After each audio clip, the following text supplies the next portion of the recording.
Welcome, everybody. Today we have a very special guest. I knew early on that I wanted to make movies. It's such a difficult industry because there's a lot of luck involved. I mean, look at American Werewolf in London, look at The Thing, look at The Fly. Look at these films that have really withstood the test of time. I sculpted this Captain Kirk mask, and they didn't sell particularly well, but then John Carpenter came in, said, can you paint one white and spray paint his hair black? I was maybe 9 or 10 years old, and it scared the living shit out of me. You're just racking up these people that you grew up watching. They're in your films. Is that surreal? There were 35 directors there. If there had been a bomb dropped on that restaurant, never another good horror movie. Benet's Bloody Bits.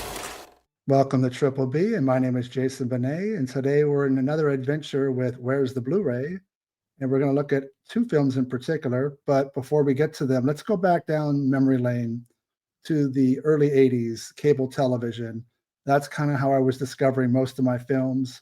I saw quite a bit of cinema in the theaters, but really, even to this day, it's mostly home video, cable.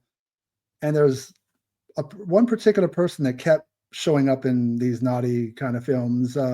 Some comedies, some sex comedies. Watching Airplane, Airplane 2, Night Patrol, which is directed by Jackie Kong, who also did The Being and Blood Diner and The Underachievers, and as well as My Tutor. So there's 4 films, and you can't miss her because her breasts are huge. That's kind of what she was hired for. Her name was Francesca Kit Natividad. You might remember her in the 70s working with Russ Meyer. I remember more the 80s with these films. And so, yeah, very memorable for obvious reasons. You can't miss her. I didn't really watch too many films after that with her. Then come the early 90s. So basically from 1992 to 1998, I worked at a couple different locations of Blockbuster Video. So this is the peak of VHS. Just to remind you how things worked, the structure of the store, the new release wall was A to Z, which wrapped around the entire store. And then in the middle, you had everything broken down into categories: science fiction, comedy, action, drama. And just a reminder, Blockbuster Video was when it came to nudity and sex, they kind of caved to mainstream, people would come in, parents would complain. And so things like Basic Instinct and Striptease and films like that, which weren't even that bad, we would carry the R-rated cut. You never see NC-17. But hiding within the library section, in particular the comedy, is films like Taking It Off and Taking It All Off. And little did I know, I looked at the artwork and I'm like, wait, this lady looks familiar. I watched the movies and they're very sexual. Not even single X. They're more like just TNA, but they show everything. There's nothing that's left to the imagination. And Kit Natividad's the star of both films. She's in it quite a bit. The sequel had Candy Evans, who was an adult film star at the time. For a while, Kit Natividad also did adult films, but she was more of a spectator.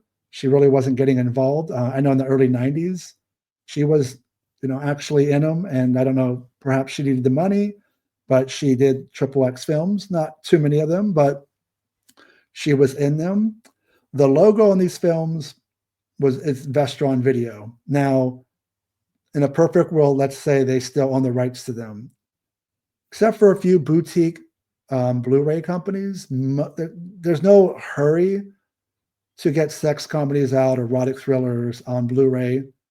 It's a market that, if not now, later on, it's going to have to be tapped into and put out, even if the elements are not there and it's not the best picture quality. I don't think we really need to be going back and watching VHS copies of films. Not in 2025. I think if it's not perfect picture, it's okay, but the movie with some extra features would be nice. So for many years, I attended almost every horror convention in Southern California, whether it was Fangoria Weekend of Horrors. I broadened my horizons one year and went to the Hollywood show. which was in Burbank, California. It had more mainstream for the most part. It wasn't genre specific. It was TV stars. It was movie stars as well. And somebody there had a table. And I wasn't even aware of it when I went there. But I rushed over and talked to this person. And it was Francesca Kitten Natividad. Really sweet. Got to spend a few minutes with her. Talked about different parts of her career. Got a nice photo with her. And I made sure to pick up from her personal collection, taking it off, and she signed it on the back. That's the original film and its sequel. Taking it all off, also signed. And you have to remember, she's no longer with us. These are from her personal collection, from her table. So kind of bittersweet, but I'm glad I own these so I can watch them whenever I want. But they are VHS put on disc.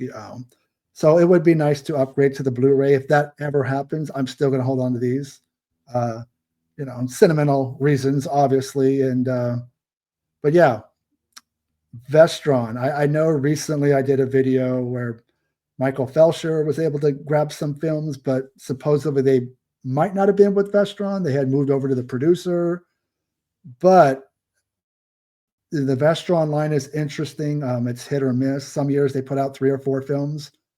Some years they put out nothing. I think there's 3 films in the works. Who knows what they are? But if they do a deep dive into their catalog, they're sitting on some good films that would make them some money. It's not their theatrical releases. I get that. That's their priority number 1. But somebody who is savvy when it comes to physical media and collectors really needs to get a job.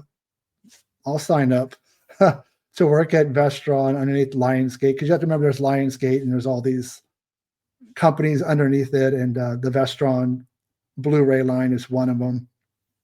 So anyways, I just want to jump in here, kind of go down memory lane. Taking it off.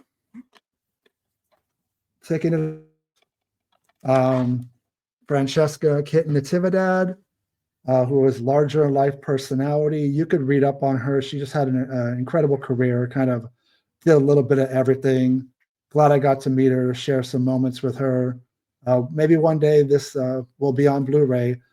You never know. I mean, sometimes whether you mean to do it or not, you just throw a video out there, and maybe it was already in the works. A couple videos ago, I did a Where's the Blu-ray? The Last Shark, also great white, and it's getting a Region 2 Blu-ray release. It's up for order now. So, and I did Blood Beach, and maybe that'll happen, and maybe taking it off and taking it all off will happen. But thank you guys for watching. Stay scared, watch movies, buy physical media, and enjoy your day, and talk to you soon.